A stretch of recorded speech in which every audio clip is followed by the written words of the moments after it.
Good evening, everyone. So my name is Nick Coupe. I'm a medical oncologist. So I work in Oxford, and I treat a number of different tumour types, but one of my areas of interest is neuroendocrine tumours. I tend to see patients on the higher grade end of things, but also do see patients with lower grade neuroendocrine tumours.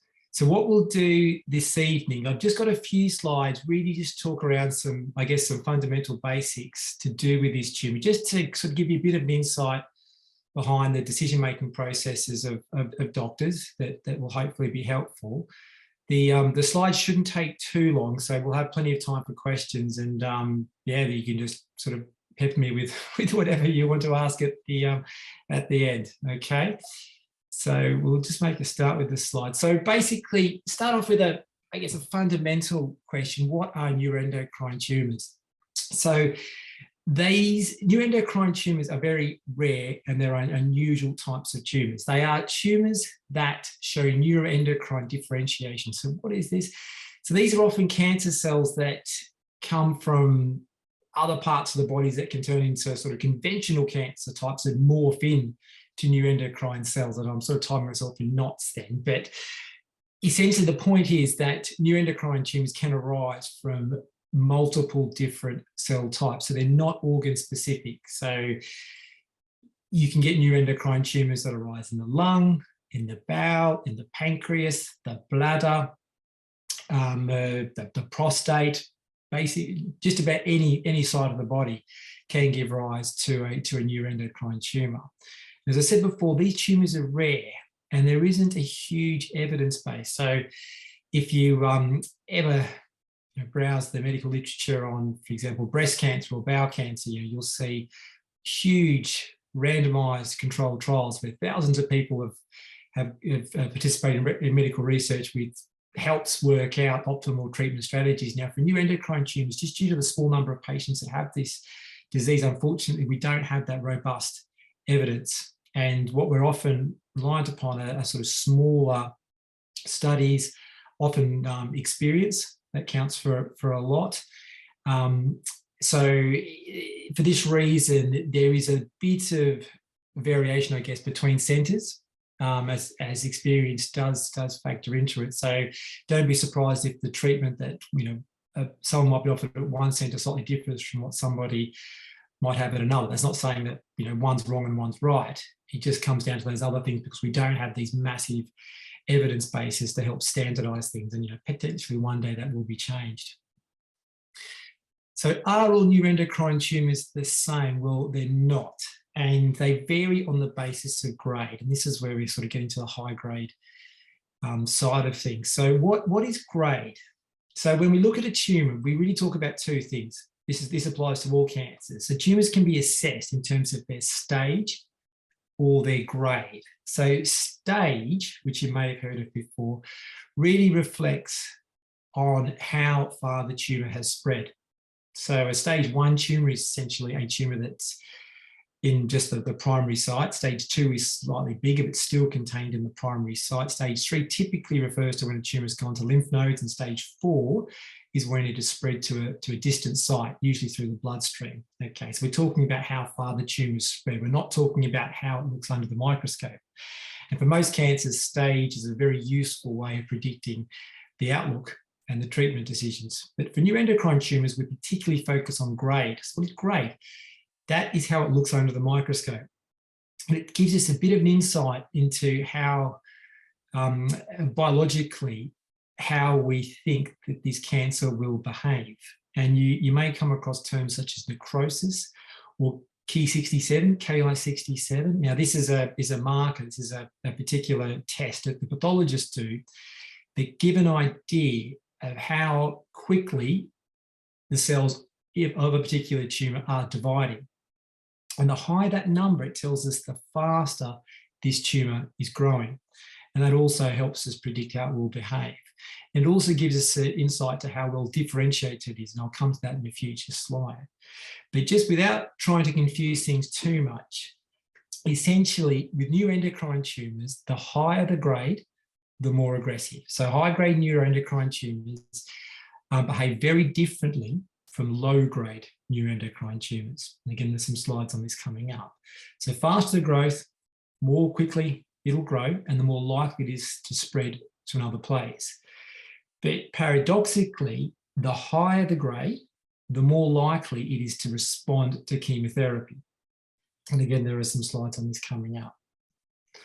So I mentioned the term differentiation. Again, I hope I don't tie myself in knots here, but basically, what is differentiation? Well, all cancer cells are essentially normal cells that have developed the ability to grow uncontrollably and to spread.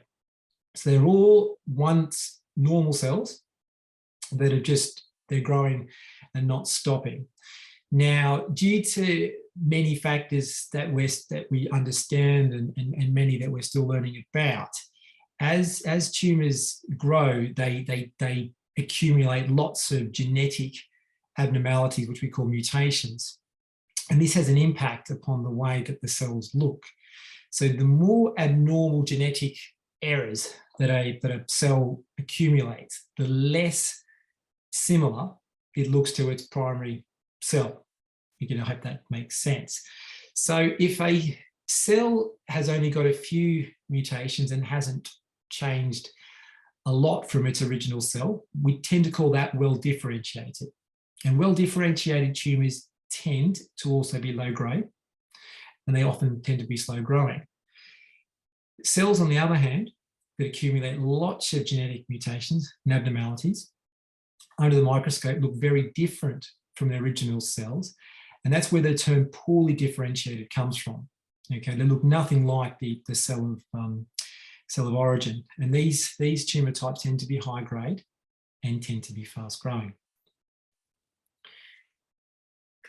So just again talking about the spectrum of neuroendocrine tumours, for the reasons that I've just sort of touched on before, as low-grade tumours tend to be slow-growing tumours, patients with these tumours often present after having a scan for some other reason, where a mass in the pancreas or bowel or something is discovered, which then leads to the diagnosis. Okay, rarely do patients with low-grade neuroendocrine tumours present with symptoms. Okay, they're often quite well when the tumours are discovered. Quite often these tumours haven't spread, and therefore they can sometimes be treated with surgery and other localised treatments. Now, at the other end of the spectrum, with high-grade tumours, because of the fact these tumours often spread very, very early and cause lots of symptoms, patients usually present quite unwell, and they often present as inpatients, just generally unwell, and a scan will pick up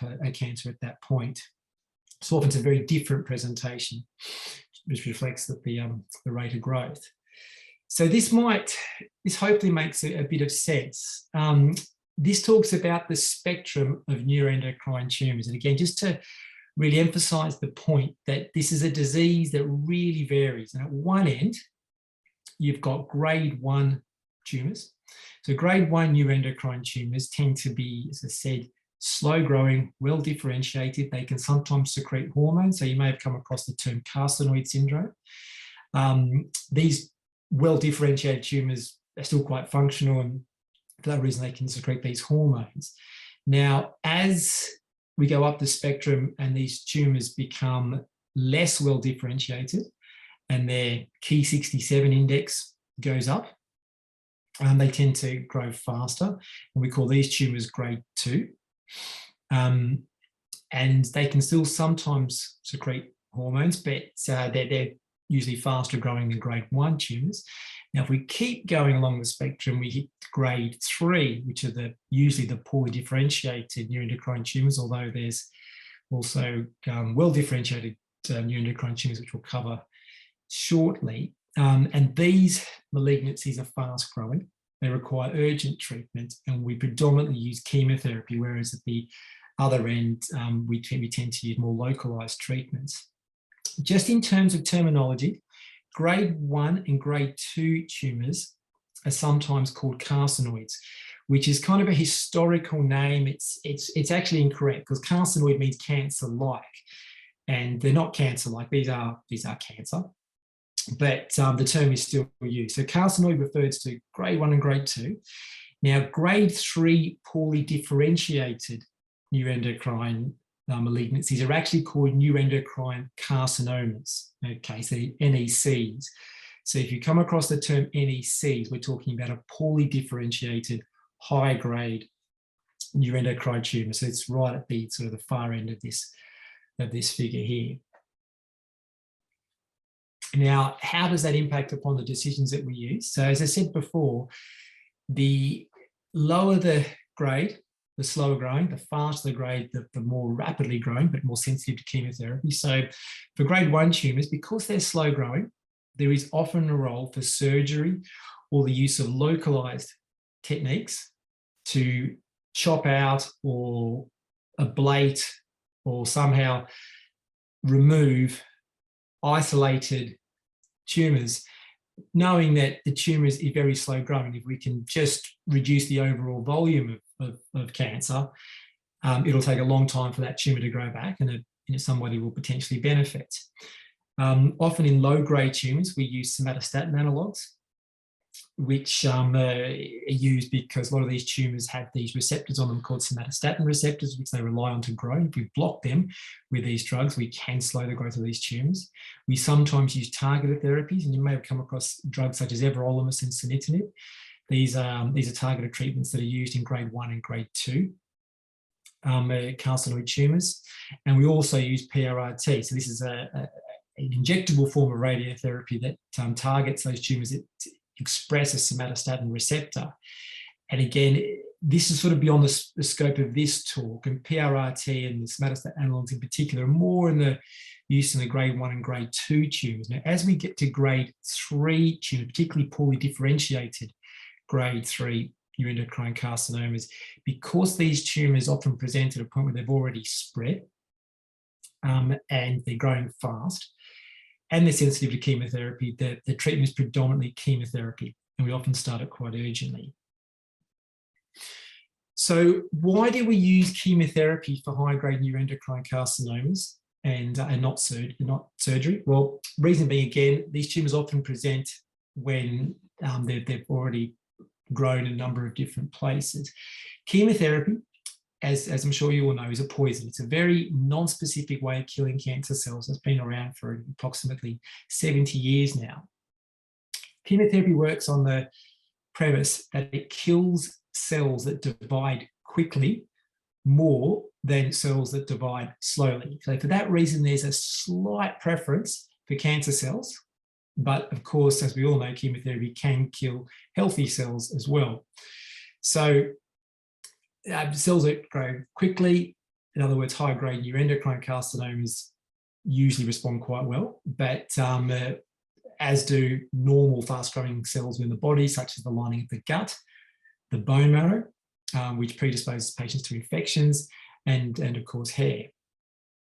So again, the faster the cancer growth, the more sensitive it is to chemotherapy. So again, this might ring some bells, but the higher the Ki-67 percentage, you might hear your oncologist talk about this figure, the higher this percentage, the faster growing, the more aggressive the cancer is behaving, but the more likely it is to respond to chemotherapy. Okay, that's a really important point. So with high-grade neuroendocrine carcinomas, why do we treat patients with chemotherapy? What are our goals? So unfortunately, when someone is diagnosed with a neuroendocrine carcinoma, in the vast majority of cases, the cancer has already spread beyond the primary site, and it's therefore an incurable state. So our goals are trying to control the disease as best possible. Now, if we can shrink the cancer with chemotherapy, we can improve symptoms.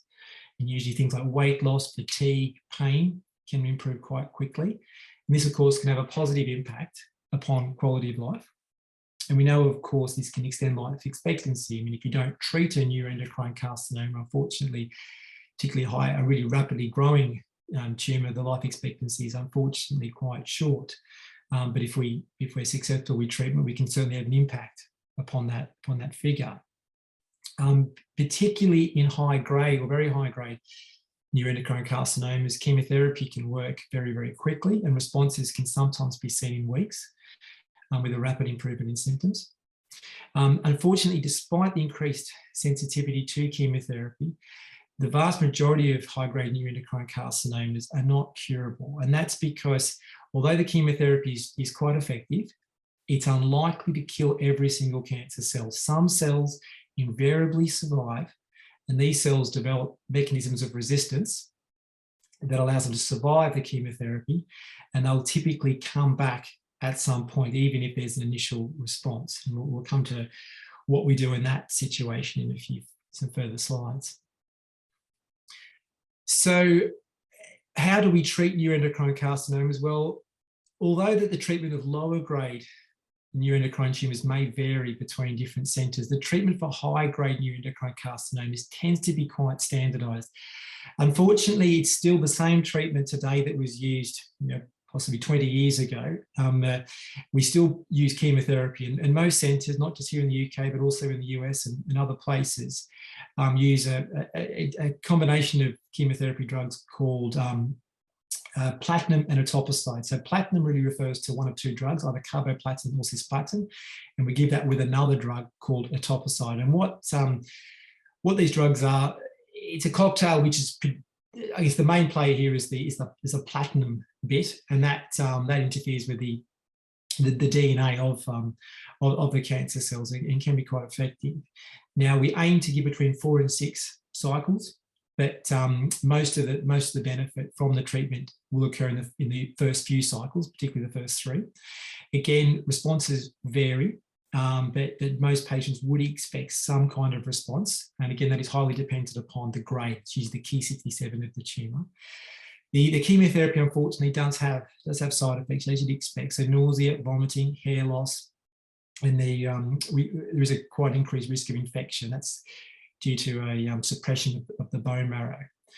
Now, we normally stop after 4 to 6 cycles, depending on tolerance and how well it's working, and then we just observe with 3 monthly scans. Now, some centres may treat beyond 6 cycles. I mean, there's no evidence to say that's the right thing to do, but typically most centres would stop at between 4 and 6 cycles, hope that maximal tumour death has occurred, and then observe with regular scans and hold off further treatment until there is growth demonstrated on those scans. As I said before, unfortunately, it's unlikely that platinum etoposide will be successful at completely eradicating every single cancer cell, and we do expect recurrence to occur at some point. Now, when these cancer cells survive the initial onslaught of chemotherapy, those surviving cells are unfortunately more resistant and more robust than the cells that were there in the first place. And that just makes sense, because what we're doing is we're killing the weak cells and selecting for the more robust cells to emerge. Now, the further options really depend on how long the cancer takes to come back. So if there is a good response that lasts for many months, we may use a different chemotherapy combination, and there are a couple of options there. There's one called 5-fluorouracil and oxaliplatin, which goes by the name or the acronym FOLFOX, and it's used in bowel cancer. There's one 5-fluorouracil and irinotecan, which goes by the acronym FOLFIRI, that is sometimes used, and drugs like capecitabine and temozolomide sometimes used as well. And going back to what I said before about the rarity of this tumour and the lack of big clinical trials to help guide us, there's no standardised second-line approach. If somebody has a very, very good response and the tumour comes back, we're talking 12 months after the initial use of chemotherapy, we may even go back and use platinum etoposide again. If a cancer comes back while someone's on chemotherapy, unfortunately, that does mean the tumour is particularly aggressive. We can still talk about these second-line options, but the chances of them working is unfortunately small, and that's obviously a discussion that has to happen at that time. What about surgery for high-grade neuroendocrine carcinomas? Because this question always comes up. It's a very, very good question. And fundamentally, we don't use surgery for high-grade neuroendocrine carcinomas. And why? It's because these cells typically grow very, very quickly. And because of that, often what we're seeing on the scan is really only the tip of the iceberg. Our scans, although they're very good, they can't pick up microscopic cells that are very likely to be swimming around the bloodstream. And if a surgeon goes in there and performs a massive operation and, for example, chops out half a liver, a lung and a half, etc., there's still a very high chance that tumour cells will just come back in the months following surgery, which will then deprive someone of the opportunity to have chemotherapy, which is the one thing that will make them live longer. So due to the fact that surgery is unlikely to get rid of everything, it's very rarely used in this situation. Now, this is different from lower grade tumours, which behave very, very differently. But look, in these cancers, as with all neuroendocrine carcinomas, we do think laterally, and individual cases are always considered. In the unusual case where someone may have a very, very good response and just one area of tumour growth emerges, then perhaps you can make an argument to resect that. But you have to be confident whenever you recommend surgery to someone that the overall course of the disease is slow and controlled, so you think that somebody will benefit. I guess the point I'm trying to get across, there's no point operating on only half the overall cancer volume if the cancer is still growing very quickly and out of control, because somebody will not benefit in that situation. Surgery only works if the problematic area is effectively removed. So I hope that makes sense. I'm just going to touch on immunotherapy. Now, I'm sure this will probably come up in some of the questions. Now, immunotherapy is a very topical type of therapy that's used in the treatment of cancer. It's relatively new, and it's what it does is, in the last probably 10 to 15 years, scientists have worked out that one way that cancer cells can survive is they hide from the immune system, and they, in some cases, have these little molecules that stick on their surface that sort of act as cloaks to hide them from the immune system. And if we can get rid of those molecules, these cells can light up to the immune system, be destroyed. This has been very effective in some cancers, particularly skin cancer and also lung cancer. Now, there have been some trials using immunotherapy in high-grade neuroendocrine cancers or carcinomas, and the results are, I'd say, promising, but that may be overstretching it. There has been some evidence of activity, but only a very small number of patients have gone into these clinical trials. So it's really an emerging area of research, and because there isn't any established or proven benefit as yet, the NHS does not fund immunotherapy as routine treatment, and the only way to access this would be through clinical trials. I've just got a quick slide on well-differentiated grade 3 neuroendocrine tumours. So this is this makes a bit of confusion, but there's a further group of neuroendocrine malignancies that have recently been discovered. So if we just go back to this earlier slide that I presented, and just this figure here, you've got this spectrum from grade 1 to grade 3. Now, there is a subgroup that is somewhere between grade 2 and grade 3, where the tumours have some of the features, and it's usually the key 67% that puts them into the grade 3 territory. So it fulfills that definition, but it's still well differentiated as opposed to poorly differentiated. So it's sort of between the two grades, and these are called well differentiated grade 3 neuroendocrine tumours. Note the word tumour, not carcinoma. Okay, so a grade 3 NET is generally a well differentiated grade 3 tumour, which is distinct from a grade 3 carcinoma. The behaviour is between grade 2 and grade 3, and this also reflects the treatment strategies. Because it's not at the high end of things, these tumours aren't as sensitive to chemotherapy as high-grade neuroendocrine carcinomas, and we do use different chemotherapy regimens. So often we use drugs like temozolomide or capecitabine or streptozotocin, that may ring a few bells, as opposed to carboplatin and etoposide. But again, there's nothing set in stone. Because these tumours are not as quickly growing, there is more of a role for what we call localised therapy. So sometimes if a tumour isn't growing particularly fast, we may offer things like surgery, ablation, radiotherapy. I'm sure there'll be questions on this coming up. So the management is slightly different. We at Oxford, we don't conventionally give PRRT for this group because there's really no established proof, but I know there are certainly centres where PRRT has been offered for patients with this type of malignancy, and and these patients have benefited. So it is a reasonable thing to consider. So in summary, high-grade neuroendocrine cancers really fall into two. We spent most of the time talking about high-grade neuroendocrine carcinomas, but high-grade neuroendocrine tumours are also part of this class of tumour. They're rare. They're typically fast-growing. Patients with these diagnoses often present quite unwell as inpatients. Because of the rapidly growing nature, we typically start treatment very, very soon after diagnosis and fundamentally use chemotherapy. The standard approach tends to be common across all centres, and it's usually platinum and etoposide. As I said, in this group, there's a limited role for surgery, PRRT or somatostatin analogues that you'll see in other grades of tumour. We tend to rely more heavily upon chemotherapy, and there is a certainly emerging role for clinical trials, which again, I'm sure there'll be questions on this coming up. Great, that's me done. I hope that helps.